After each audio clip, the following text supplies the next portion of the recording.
Stanford university ethical hacking దీని గురించి మాట్లాడట్లేదు. స్టాన్ఫోర్డ్ యూనివర్సిటీకి సంబంధించిన వాళ్ళు కొంతమంది కలిసి ఒక ఎక్స్పెరిమెంట్ చేశారు. ఏంటి? మెంటల్ ఆసుపత్రి. అంటే ఇప్పుడు సిటీలో చాలా చోట్ల మెంటల్ హాస్పిటల్ ఉంటాయి. వీళ్ళు ఒక 12 మంది మెంటల్ పేషెంట్లు కాకుండా నార్మల్ గా ఉండే మామూలు మనుషులు ఇలా కొంతమందిని మెంటల్ హాస్పిటల్ లోపలికి పంపించారు. పేషెంట్ లాగా వాళ్ళు జాయిన్ అయ్యేటప్పుడు నాకు ఏదోలా ఉంది, ఏదేదో అయిపోతుంది, ఆడెవడో మాట్లాడుతున్నారు కానీ నాకు కనిపించలేదు, అది ఇది అని చెప్పి ఓవరాక్షన్ చేసి మొత్తం 12 మంది లాస్ట్ కి హాస్పిటల్లో జాయిన్ అయిపోయారు. ఇంకా జాయిన్ అయిపోయిన నెక్స్ట్ సెకండ్ నుంచి చాలా నార్మల్ గా ఇంకా మెచ్యూర్డ్ గా చాలా సింపుల్ గా బిహేవ్ చేయడం స్టార్ట్ చేసేది. ఒక్కసారి కూడా దాని తర్వాత నుంచి మళ్ళీ నాకు మెంటల్ గా ఉంది ఇలా అనడం అదేమీ లేదు. అంటే మెంటల్ ఆసుపత్రులన్నీ ఎంత ఎఫెక్టివ్ గా పనిచేస్తున్నాయో చూడడం, టెస్ట్ చేయడం పని వీళ్ళది. అంటే వీళ్ళు మామూలుగానే ఉన్నారు కదా అని చెప్పి వీళ్ళని ఎంత తొందరగా రిలీజ్ చేస్తారో అనేది వీళ్ళు చూడాలి. అయితే హాస్పిటల్ వాళ్ళు వీళ్ళు జాయిన్ అయ్యాక మొత్తం 12 మందిని ఎత్తకపోయి ప్రతి డే మెంటల్ పేషెంట్లు ఇచ్చే ట్రీట్మెంట్లు అన్ని ఇవ్వడం మొదలు పెట్టారు. ఆ టైంలో కూడా వీళ్ళు చాలా సింపుల్ గా నార్మల్ గానే ఉన్నారు, అలాగే బిహేవ్ చేస్తున్నారు. అప్పటికి వీళ్ళు దాదాపు 50 రోజుల కంటే ఎక్కువగా అక్కడే పెట్టేసేది. మధ్యలో వాళ్ళు అన్నారు కూడా మేము మామూలుగానే ఉన్నాం కదా, మమ్మల్ని పంపించవచ్చు కదా అని. కానీ హాస్పిటల్లో అంతా లేదు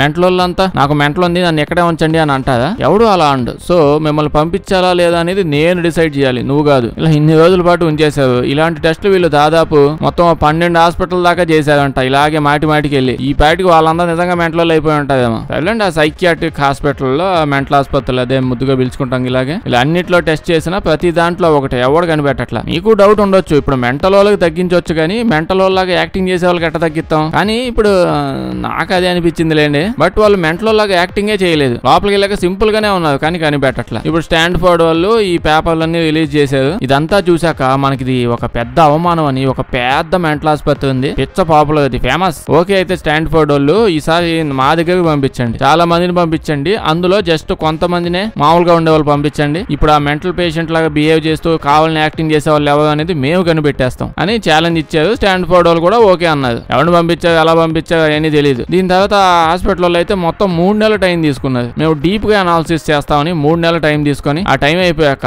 193 మంది పేషెంట్లలో నుంచి 41 మంది వీళ్ళే ఆ ఓవర్ యాక్టింగ్ చేసే పేషెంట్ లాగా బిహేవ్ చేసే వాళ్ళు. దాంతో పాటు ఇంకో 42 మందిని కూడా సెలెక్ట్ చేసి వీళ్ళు కూడా మేబీ ఆ స్టాన్ఫోర్డ్ వాళ్ళు పంపించిన ఆ బ్యాచ్ లో వాళ్ళు అయ్యి ఉండే ఛాన్స్ కూడా ఉందని చెప్పి వీళ్ళని కూడా ప్రకటించారు. ఇదంతా చూసాక స్టాన్ఫోర్డ్ వాళ్ళంతా ఏమన్నారు, ఓ అసలు మేము పంపించాలి కదా, విషయమే మర్చిపోయాం, మేము అసలు ఎవరిని పంపించలేదు స్వామి, ఎప్పుడు పంపించాలో డే టు టైం అవన్నీ మాకు చెప్పలేదు కదా అని చెప్పి అన్నారు. ఈ ఎక్స్పెరిమెంట్ అసలు ఎందుకు చేసి ఉంటారు వీళ్ళు? కామెంట్స్ చెప్పండి ఫ్రెండ్స్. మీకు నాసా తెలుసు కదా, తెలియకుండా ఎందుకు ఉంటారు లేండి. స్పేస్ లోకి ఇప్పుడు కూడా రెగ్యులర్ గా జనాలు పంపిస్తూనే ఉన్నారు. పైన ఆల్రెడీ స్పేస్ స్టేషన్ పెద్ద ఇల్లు కూడా కట్టి పెట్టుకున్నారు. సో ఇంకెక్కువగా వెళ్తూ వస్తూ ఉన్నారు. అయితే చాలా దేశాలలో అందరూ వెళ్తూ ఉంటారులేండి అక్కడ వర్క్ చేయడానికి, అన్ని చెక్ చేయడానికి అన్నిటికీ. సో ఒక మెక్సికన్ ఆస్ట్రోనాట్ కూడా ఉన్నాడు. అతను స్పేస్ లో అక్కడ ఉన్నప్పుడు మెక్సికోలో టార్టియోస్ బాగా ఫేమస్, అదొక ఫుడ్ ఐటమ్ లేండి. ఏముండదు మా అయితే రొట్టె ముక్కలు 4 కూర ముక్కలు వేసి దాన్ని నవిలి తింటుంటారు. తిప్పి దానికే రకరకాల పేర్లు పెట్టి ఏవేవో కలిపేసి కొత్తగా అమ్ముతూ ఉంటది. ఏదైతే ఆ మెక్సికో ఆస్ట్రోనాట్ కి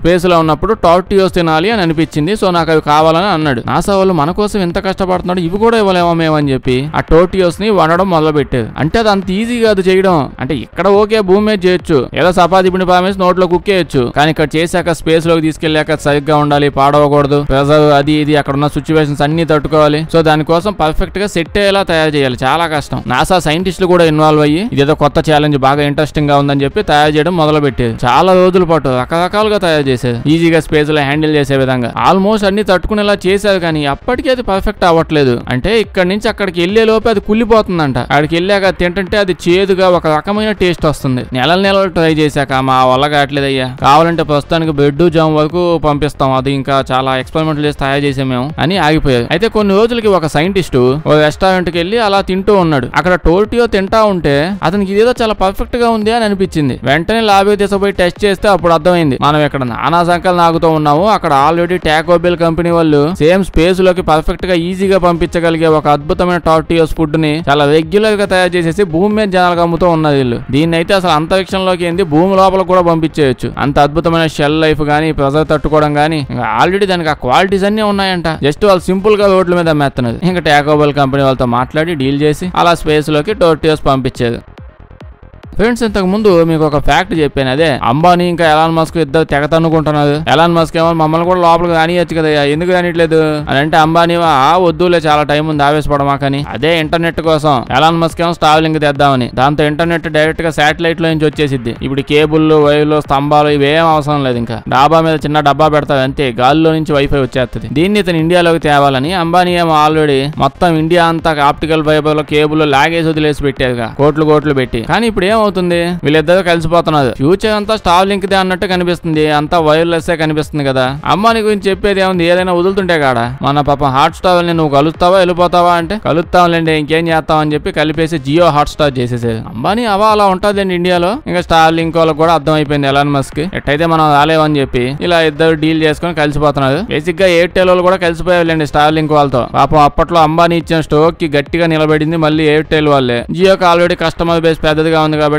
సప్లై చేసిద్ది. అదే పైన ఇంటి మీద కప్పులు పెట్టాలిగా, అవన్నీ జియోనే చూసుకుంటది. స్పెక్ట్రమ్ అంతా ప్రొవైడ్ చేయడం తీసుకురావడం, ఎలాన్ మస్క్ శాటిలైట్ లో నుంచి సిగ్నల్ లాగడం ఇవన్నీ చూసుకుంటాడు. సర్లేండి ఎవడ పర్సెంటేజ్ లో వాళ్ళు ఉంటాయి, మనకెందుకు అవన్నీ. ఇది రావడంలో మెయిన్ గా అయితే డైరెక్ట్ గా సిటీలే కాదు విలేజ్ లో కూడా, చిన్న విలేజ్ లో కూడా ఇంటర్నెట్ ఈజీగా వచ్చేలా చూస్తున్నారు. మెయిన్లీ కొండ ప్రాంతాలు, ఎడారులు, అదే రాజస్థాన్ అటు సైడ్ ఇక్కడ ఇలా చిన్న ప్లేసుల్లో కూడా కంప్లీట్ హై స్పీడ్ ఇంటర్నెట్ వచ్చేలాగా బాగా పెద్దగా ప్లాన్ చేస్తున్నారు. ఇలా రేట్లు హెవీగా ఉంటాయని కాదు, ఇప్పుడు ఉండే రేట్ల కంటే తక్కువ రేటుగా వచ్చేస్తాయంట. వీళ్ళైతే కలిసి ప్లాన్ చేస్తున్నారు, ఇంకా గవర్నమెంట్ అప్రూవల్ ఒకటే రావాలంతే. సర్లేండి అంబానీ ఏలు పెడుతున్నా అంటే రాకుండా ఎక్కడ పోయింది కానీ చూద్దాం హై స్పీడ్ ఇంటర్నెట్ ఎప్పుడు వస్తుందో. ఫ్రెండ్స్, ఇప్పుడు మనం గ్రామ్ ప్రైస్ అని చెప్పి ఇక్కడ కనిపిస్తల్లా మామూలుగా ఇంకా జీవితం అంతా బతికాక అనిపించింది ఖచ్చితంగా, చెయ్యం ఏం బతికాము వాళ్ళు వీళ్ళు ఇది అది అనుకుంటూ ఏది కాకుండా పోయాం. అలాగే ఇతనికి కూడా 55 ఏళ్ళ ఏజ్ వచ్చాక అనిపించింది. ఇతను బేసిక్ గా బ్యాంక్ లో పనిచేస్తాడు. మంచి ఏజ్ వచ్చాక క్రేజీగా ఏమైనా చేద్దామని బాగా ఎక్సైట్ అయిపోయాడు. బ్రిటిష్ ఆయనలేండి, అక్కడ హాలిఫాక్స్ అని చెప్పి బ్యాంక్ ఉంటుంది, అందులో ఇతను ఫైనాన్షియల్ అడ్వైజర్ గా పనిచేస్తాడు. బ్యాంక్ లో మామూలుగా పెద్ద ఎక్కువ అమౌంట్ డబ్బులు డిపాజిట్ చేసే వాళ్ళు ఉంటారు కదా, అలాంటి వాళ్ళు వచ్చినప్పుడు వాళ్ళకి డబ్బులు ఎక్కడ ఇన్వెస్ట్ చేయాలి, బ్యాంక్ లో ఎలా పెట్టుకోవాలి, ఏదైతే బెస్ట్ ఈ విషయాలని అడ్వైజ్ ఇస్తూ ఉంటాడు. 58 ఏళ్ళ ఏజ్ దాకా అంతా బానే ఉంది. కానీ దాని తర్వాతే ఐడియాలు వచ్చాయి. ఇతని దగ్గరికి వచ్చే వాళ్ళంతా పెద్ద కస్టమర్లు. వచ్చిన వాళ్ళందరికీ ఇంకా నుంచి చూడండి నేను ఎంతో మందికి అడ్వైజులు ఇచ్చాను, మీకు మాత్రం ఇప్పుడు కొత్త అడ్వైస్ ఇస్తాను. ఇప్పుడు దాకా ఎవరికి ఇలా మార్కెట్ లో ఎక్కడ ఏమవుతుంది, ఎక్కడ లూప్ హోల్స్ ఉంటాయి, ఇవన్నీ నాకు బాగా తెలుసు. మీరు ఇప్పుడు డబ్బులు ఎత్తపోయి బ్యాంక్ లో పడేసారు అనుకోండి, ఏమవుతుంది, మా అయితే అంత వడ్డీ వస్తుంది, బయట ఎవరికైనా ఇచ్చుకున్నా ఇంకెక్కువ వడ్డీ వస్తుంది బేసిక్ గా అయితే. కానీ నేనైతే లూప్ హోల్స్ అన్ని యూజ్ చేసి మీ డబ్బుల్ని డబల్ అవగానే మళ్ళీ డబల్ చేసుకుంటా పోతా, నాది పూచి అని చెప్పి పెద్ద వాళ్ళందరి దగ్గర నుంచి క్లయింట్ దగ్గర నుంచి డబ్బులు ఇతని అకౌంట్ లోకి పడేలా చూసుకున్నాడు బ్యాంక్ లేకుండా. ఈ డబ్బులతో ఇతను యూరప్, సింగపూర్, బ్యాంకాక్ ఇందులో ఉన్న పెద్ద కంపెనీలో ఇన్వెస్ట్ చేసే అంత సీన్ ఏం లేదండి. అన్ని వెకేషన్ స్పాట్లే, ఫుల్ గా తిరగడం, ఎంజాయ్ చేయడం, లగ్జరీ బళ్ళు కొనుక్కోవడం, ఇంకా హ్యాపీగా మొదలు పెట్టాడు లైఫ్ ని. అంటే దీనికి కూడా ఎక్కువ డబ్బులు ఖర్చు పెట్టలేదు. బేసిక్ ఎక్కువ అంతా గొడవ పంద్యాలు, పేకాట్లు, బెట్టింగ్లు ఇట్లాంటి లఫంగి పనులన్నింటిలో డబ్బులు పెట్టడం స్టార్ట్ చేశాడు. ఇదంతా సెకండ్ ప్లాన్ అన్నమాట. వాళ్ళ దగ్గర డబ్బులు తీసుకున్నాడు, మళ్ళీ వెనక్కి ఇవ్వాలి కదా, ఇందులో పెట్టాడు ఎందుకు, మరి వస్తాయనేగా, ఇందులో డబ్బులు రావని దిగుతాయి, వస్తాయనేగా దిగేది. ఉండే కొద్ది ఇన్వెస్టర్స్ డబ్బులు ఇచ్చిన వాళ్ళంతా బాబు నాకు అర్జెంట్ డబ్బులు కావాలి, డబుల్ అయిందన్నావు కదా, ఎంతో కొంత ఇవ్వగా బాబు అంటే ఏం చేశాడు, ఆల్రెడీ వాళ్ళ దగ్గర అప్పుడే తీసుకో ఉంటాడు కదా, సో వాళ్ళ దగ్గర నుంచే డబ్బులు తీసుకుని మళ్ళీ ఇంకొకరికి అడిగిన వాళ్ళకి ఇవ్వడం మొదలు పెట్టాడు. సో ఇలా ఏళ్ళ మధ్యలోనే వాళ్ళ డబ్బులు వాళ్ళకి ఇవ్వడం మొదలు పెట్టాడు. సగం డబ్బులు ఎంజాయ్ చేస్తూ ఉన్నాడు. క్లయింట్ల దగ్గర అయితే అప్పటిదాకా 35 కోట్ల రూపాయలు తీసుకొని ఒక టైంకి మొత్తం అంతా ఖర్చు పెట్టేశాడు. చాలా తక్కువ డబ్బులని చిల్లి కవ్వ కూడా మిగలకుండా ఎంజాయ్ చేసుకుంటూ గొర్రెలకి ఫుడ్ పెడుతూ మొత్తం అన్ని అయిపోగొట్టేశాడు. ఇంక ఇప్పుడు ఏం చేశాడు, క్లయింట్ లేవో ఇంకా రావట్లేదు, వచ్చిన వాళ్ళందరి దగ్గర నుంచి లాగేశాడు.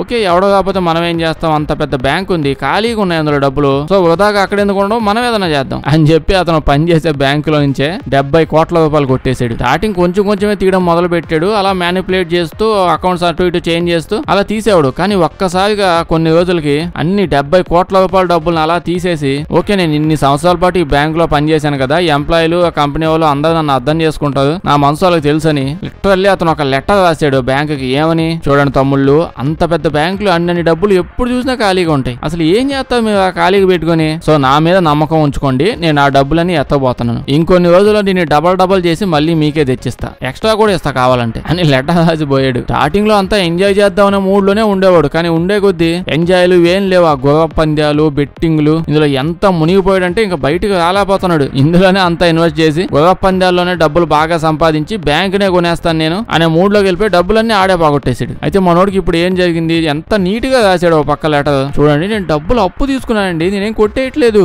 గుర్రపు పందాల్లో నా గుర్రం ఫస్ట్ వెళ్ళిపోగానే మీకు ఇచ్చేస్తాను అని ఎంత బాగా చెప్పినా సరే జనాలు వినలేదు. బ్యాంక్ వాళ్ళు వినట్లా, పోలీసు అయితే వినడానికే ఒప్పుకోట్లా. డైరెక్ట్ గా వచ్చి ఈయన పట్టుకొని జైల్లో పడేసారు. పాపం క్లయింట్లంతా ఈడెప్పుడు బయట వస్తాడా అని చెప్పి చాలా మంది వెయిట్ చేస్తున్నారు. అంటే వీడికి డబ్బులు చాలా మంది క్లయింట్స్ ఇచ్చారు కదా, వాళ్ళు ఏమైనా బ్యాంకులు వేసారా, వీడికి ఇచ్చారు సొంతగా. ఇంకా డబ్బులు బ్యాంకు వాళ్ళు ఎవడో వెనక్కి ఇవ్వదు, అన్ని పోయినట్టే కదా. ఆ గోదం తినేసింది మొత్తం డబ్బులన్నీ. ఇంకా వీడితో పాటు వాళ్ళు గ్యాంబ్లింగ్ ఆడినట్టే. వీడికైతే 12 సంవత్సరాలు జైలు శిక్ష చేశారు. కోర్టులో కూడా జడ్జి కూడా అడిగారు, క్లయింట్లు కూడా అడిగారు. ఈడేం చెప్పాడు, నాకు అసలు ఎవరికి సారీ చెప్పే మూడే లేదు, మీరు ఎక్కువ ఆలోచిస్తున్నారు. నిజం చెప్పాలంటే ఇప్పుడు కూడా మీరు నన్ను గానీ జస్ట్ 1 వీక్ వదిలేస్తే, దాంతో పాటు బ్యాంక్ నుంచి ఇంకో 70 కోట్లు తెచ్చి నాకు ఇస్తే 1 వీక్ లోనే దాన్ని డబుల్ చేసేసి అందరికి ఎవరు డబ్బులు వాడికి ఇచ్చేస్తాను అని ఒరిజినల్ గా అన్నాడు అతని స్టేట్మెంట్. ప్రతి గుర్రాన్ని అబ్జర్వ్ చేశాడంట, ఏది ముందెళ్తుందో ఏది వెనక్కి వెళ్తుందో తాకు ఎటు ఊపుద్దో కూడా నాకు తెలిసిపోయింది. గెలిచే టైం నన్ను వచ్చాడు పడేశాడు, నా తప్పేం లేదు అని అంటున్నాడు. అదండి విషయం.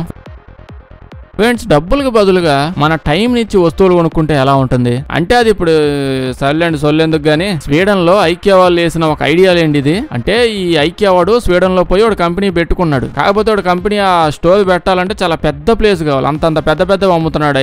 దాంతో స్వీడన్ కి కొంచెం అవుట్ ఆఫ్ టౌన్, కొంచెం దూరంగా వెళ్ళిపోయి అక్కడ ఖాళీ ప్లేస్ కనిపించేటప్పుడు అక్కడ కట్టిపడేసాడు. జనాలేమో ఐక్యాకి వెళ్ళొస్తే అదేదో వెకేషన్ కి వెళ్ళి వచ్చినట్టుందని, దొరికేదే వీకెండ్, ఆ టైంలో అంత దూరం ఎవడబోతాడని మేము రావని ఏడాడో కొట్టుల్లో కొనుక్కుంటా ఉన్నది. అసలు ఎవడు అట్లా. దాంతో ఐక్యవాడికి భయం వేస్తుంది, నాయన ఎటు కాకుండా పోయేలా ఉన్నామే అని చెప్పి. అందుకనే వీళ్ళు ఒక ప్లాన్ వేశారు. ఏం లేదు, మీరు మాకు ఎంత టైం అయితే ఇస్తారో అంతే టైంతో మీరు వస్తువులు కొనుక్కోవచ్చని క్యాంపెయిన్ స్టార్ట్ చేశారు. ఎలా అంటే ఐక్య అలాగూ ఊరవతలు ఉంది కదా, వాళ్ళ ఇంటి దగ్గర నుంచి ఇక్కడ రావడానికి 40 నిమిషాలు పట్టింది అనుకోండి. ఆ 40 నిమిషాలకు బదులుగా ఏదో ఒక ఐటమ్ కొనుక్కునేలాగా అంటే తీసుకునేలాగా చేస్తారు. 30 నిమిషాలకు ఒకటి, 50 నిమిషాలకు ఒకటి, ఆ టైం బట్టి ఐటమ్లు ఉంటాయి. ఎంత ఎక్కువ టైం ఉంటే అంత పెద్ద ఐటమ్ ఇస్తారు, ఫ్రీగా సెలెక్ట్ చేసుకోవచ్చు. చేయాల్సింది ఏం లేదు, ఇంటి దగ్గర స్టార్ట్ అవుతారు కదా, వాళ్ళ టైం లైన్ లొకేషన్ అన్ని పర్ఫెక్ట్ గా తీసి పెట్టుకుని అక్కడికి వచ్చాక అక్కడ ఉన్న ఎంప్లాయీస్ కి చూపించాలి. ఇంకా స్టాఫ్ వాళ్ళు టైం ను బట్టి ఐటమ్ చూపిస్తారు, మీకు నచ్చింది ఎత్తబండి అని చెప్పి. పాపం ఐక్య వాళ్ళు గట్టిగా పడి ఉంటుందో బొక్క అంటే అంతేం లేదు. నిజానికి వాళ్ళ సేల్స్ బాగా ఎక్కువ అయిపోయాయంట. ముందు ఐక్య స్టోర్ అంతా వచ్చిన వాళ్ళకి తిప్పించారు, మంచి ఐటమ్లు కనిపించాయి. దాంతో మళ్ళీ రావడం మొదలు పెట్టారు. వచ్చిన ప్రతిసారి ఇస్తారండి, ఎప్పుడో ఇస్తారు ఒకసారి. అయితే ఈ స్ట్రాటజీ వల్ల మిలియన్ డాలర్స్ ప్రాఫిట్ సంపాదించారంట. కస్టమర్లు బాగా డబల్ అయిపోయారు. తెలివైన వాళ్ళు ఎక్కువ అయిపోతున్నారండి భూమి మీద. ఫ్రెండ్స్, ఇప్పుడు మనం జపాన్ కాన్సాయ్, చాలా కాన్సాయ్ కాదు జపాన్ కాన్సాయ్ అక్కడ ఎయిర్పోర్ట్ గురించి తెలుసుకోబోతున్నాం. తెలుసుకునేది ఏం లేదు, మొత్తం మునిగిపోతుందంట, అన్ని నీళ్లే. బేసిక్ గా దీని వెనకాల చాలా పెద్ద కథ ఉంది. జపాన్ గురించి అయితే అందరికి తెలిసిందే. ప్రపంచంలో ఎక్కడ భూకంపం వచ్చినా ముందుగా జపాన్ తాకే వస్తాయి. ఏ సునామీ అయినా, ఏ ఎర్త్క్వేక్ అయినా ముందుగా జపాన్ దగ్గరికి వెళ్ళి వస్తామండి, మాకు అటు సైడ్ పని పడింది, పోతా మీ 4 బిల్డింగ్లు కూడా ఎత్తపోతున్నాం అని చెప్పి పోతాయి. ఎందుకంటే జపాన్ దేశం చుట్టుపక్కల దాని కింద ఉండే అన్ని టెక్టానిక్ ప్లేట్స్ ఇంకెక్కడా ఉండవు. ఈ సునామీలు భూకంపాలు ఇవన్నీ ఎందుకు వస్తాయి, భూమి లోపల ఉండే టెక్టానిక్ ప్లేట్స్ కదలడం వల్ల. అదేంటో ప్రపంచంలో పోయే ప్రతి టెక్టానిక్ ప్లేట్ ఆ జపాన్ కింద నుంచే పోద్ది. కాన్సాయ్ జపాన్ లోనే ఒక పెద్ద రీజియన్, 3 టెక్టానిక్ ప్లేట్స్ దాన్ని టచ్ అవుతూ పోతాయి. అప్పటికీ ఆ ప్లేస్ బాగానే డెవలప్ అయింది. జపాన్ వాళ్ళండి ఆ మాత్రం ఉంటది, భూకంపం తగ్గాక కాదు, దమ్ముంటది అమ్మన భూకంపాన్ని మేము అది వస్తున్నప్పుడే దాని మీద నుంచే కడతాము బిల్డింగ్లు అనే రేంజ్ లో ఉంటది. అయితే ఈ కాన్సాయ్ ప్లేస్ అంతా భూకంపాలు వస్తున్నా డెవలప్మెంట్ బానే అయింది. కానీ ఎప్పుడైతే టోక్యో సైడ్ డెవలప్మెంట్ ఎక్కువగా అవుతూ పోయిందో జనాలంతా అటే వెళ్ళిపోతున్నారు. అంతా అటే ఇన్వెస్ట్మెంట్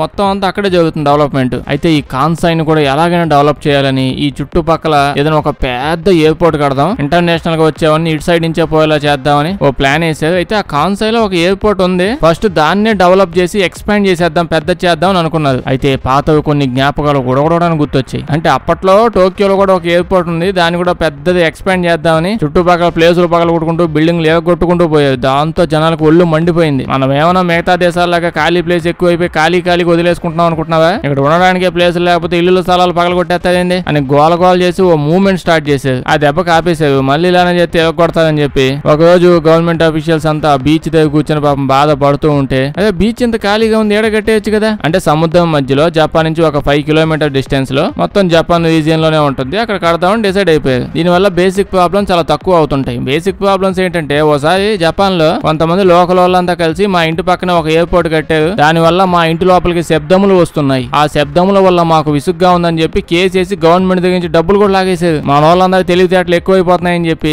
మనుషుల నుంచి కొంచెం దూరంగా ఉంటే బెస్ట్ అని 5 కిలోమీటర్ డిస్టెన్స్ లో సముద్రంలో కట్టాలని ప్లాన్. ఇప్పటికీ అది కట్టడానికి 13 సంవత్సరాలు టైం పట్టింది. ఇప్పుడు కాదు 1970-80 అప్పుడు లేండి ఇదంతా అయింది, స్టార్ట్ అయింది. అయితే సముద్రం మీద ఇప్పుడు ఆ టైంలో కట్టాలంటే చాలా రీసెర్చ్ అన్ని జరగాలి, ఎలా ఉండగలదో అన్ని చెక్ చేయడానికి. ఇలా చేస్తూ ఉంటే అటుపక్క జనాలు మళ్ళీ మొదలు పెట్టారు, మాకు అక్కడ కూడా మీరు కట్టడం ఇష్టం లేదని. దాంతో ఇంకా గవర్నమెంట్ వాళ్ళు అందరూ వచ్చి ఏం చేద్దాం అయ్యి అయితే ఇప్పుడు మనం అందరం కలిసి న్యూడిల్స్ పంట వేసుకుందామా అంటే జనాలు అటు సైడ్ చేపలు చాలా ఉంటాయి, మీ కన్స్ట్రక్షన్ వల్ల అవి దెబ్బతినే ఛాన్స్ ఉంది అని అంటున్నారు. గవర్నమెంట్ ఇక్కడ మనుషులకే ఏం లేక చేస్తుంటే మళ్ళీ చేపలు అంటారు మీరు అని ఫైట్ చేసి జనాలను ఒప్పించారు. జనాల సైడ్ నుంచి కూడా కరెక్ట్ గానే ఉంటదిలేండి, అక్వేరియం దెబ్బతిండం, ఎకో సిస్టమ్ కొంచెం పాడవడం ఇలాంటివి ఏమైనా అవుతాయని వాళ్ళు గోల్ చేశారు. డ్యామేజ్ కాకుండా చూసుకుంటామని గవర్నమెంట్ అయితే స్టార్ట్ చేసింది. ముందైతే స్టార్ట్ చేసినప్పుడు 1 లక్ష కోట్లలో కంప్లీట్ చేసేద్దాం, ఎక్కువ డబ్బులు పెట్టొద్దు అనుకున్నది. కానీ అది కంప్లీట్ అయ్యేసరికి 2 లక్షల కోట్లు అయిపోయిందిలేండి. సముద్రం మీద కన్స్ట్రక్షన్ ఎట్లా చేస్తారు అంటే చాలా పెద్ద పెద్ద వీడియోలు ఉంటాయిలేండి, చూసేయండి తెలిసిపోద్ది క్లీటైల్ గా. దాదాపు కింద నుంచి పై దాకా కాంక్రీట్ అది ఇది మిక్స్ ఏదో ఉంటది, అది వేసేస్తారు, అది గట్టిగా అయిపోయింది, ఇంకా దాని మీద ఎయిర్పోర్ట్ కట్టేస్తారు. ఇక్కడ ప్రాబ్లం ఏంటంటే అంత మెటీరియల్ ఏదో వాడతారు కదా కాంక్రీట్ అది ఇది, దాన్ని సముద్రం లోపల నుంచి కట్టాలి. అయితే సముద్రం లోపలంతా ఇసుక డిఫరెంట్ లేయర్స్ లో ఉంటది, అది మెత్తగా ఉంటది. దాని మీద ఇది పడింది అనుకోండి, స్టార్టింగ్ బానే ఉన్నా ఉండే కొద్ది నెమ్మదిగా సింక్ అయిపోతూ కిందకి వెళ్ళిపోతూ ఉంటది. సో ఎయిర్పోర్ట్ అలా కిందకి వెళ్ళిపోకుండా ఉండడానికి కింద మామూలు ఇసుక ఉంటది, సాఫ్ట్ గా ఉండేది, దానిలో హార్డ్ ఇసుక కలిపి కింద వరకు ఇంకా స్ట్రాంగ్ అయ్యేలాగా ఒక ప్రొసీజర్ ఫాలో అయ్యేది. అయితే కన్స్ట్రక్షన్ మొత్తం అయిపోయాక ఏం తెలిసింది, బేసిక్ గా వీళ్ళు ఇసుక వేయాలి హార్డ్ గా. ఆ హార్డ్ ఇసుక ఒక 10 లారీలు వేసామనుకోండి కింద ఎగ్జాంపుల్ కి, అప్పుడు అంత తొందరగా మునగదులే అనే ఛాన్స్ లోకి ఉంటది, అంటే మినిమం కేసు. అదే 50 లారీలు ఇసుక వేసేసామనుకోండి అది మాక్సిమం కేసు, అసలు ఇది మునిగే ఛాన్సే లేదు, అలా మాక్సిమం కేసు పొజిషన్ లో ఉంటది. కానీ వీళ్ళేంది ఎవడన్నా హైయెస్ట్ మాక్సిమం కేసు పెట్టుకొని రిస్క్ వద్దని చెప్పి అలా చేసుకుంటారు. కానీ వాళ్ళు మినిమం కేసు తీసుకున్నారు, 10 లారీలు ఇసుక కేసు వదిలేశారు ఆ మునగదులే అనే అంచనా మీద. ఎవరైనా మాక్సిమం కేసు పెట్టుకుంటారు, వీళ్ళు మినిమం కేసు పెట్టుకున్నారంట. అంటే ఫాల్ట్ ఎక్కడ వచ్చిందని చెప్పి రీసెర్చ్ చేస్తే తెలిసింది. ఈ సిచ్యువేషన్ వల్లే ఇప్పుడు మీకు కనిపిస్తున్నట్టు ఇలా తయారైపోతుంది. 13 మీటర్ల దాకా అంత హైట్ లోకి నీళ్లు వచ్చేసాయంట. ఏదో చేస్తామని చెప్పి అందరూ ఇప్పుడు కొత్త డిపార్ట్మెంట్లు వచ్చి ట్రై చేస్తున్నారు. కానీ సిచ్యువేషన్ ఇలాగే నడిస్తే 2050 కల్లా అక్కడ ఒకప్పుడు ఎయిర్పోర్ట్ ఉండేది అని మాట్లాడుకుంటారంట, అలా మునిగిపోద్ది మొత్తం. వెళ్ళండి మనుషులు కదా తప్పులు చేయకుండా ఉంటారండి. అయినా జపాన్ వాళ్ళు ఏదో చేస్తామండి నాకు తెలిసి, చూద్దాం ఫ్యూచర్ లో ఏమైందో చూసాక చెప్తా. వీడియో నచ్చుంటే లైక్ చేయడం మర్చిపోకండి. ఇలాంటి వీడియోస్ ఇంకా కావాలంటే మా ఛానల్ చెక్ చేసి చూడండి, అలాగే సబ్స్క్రైబ్ చేసేయండి.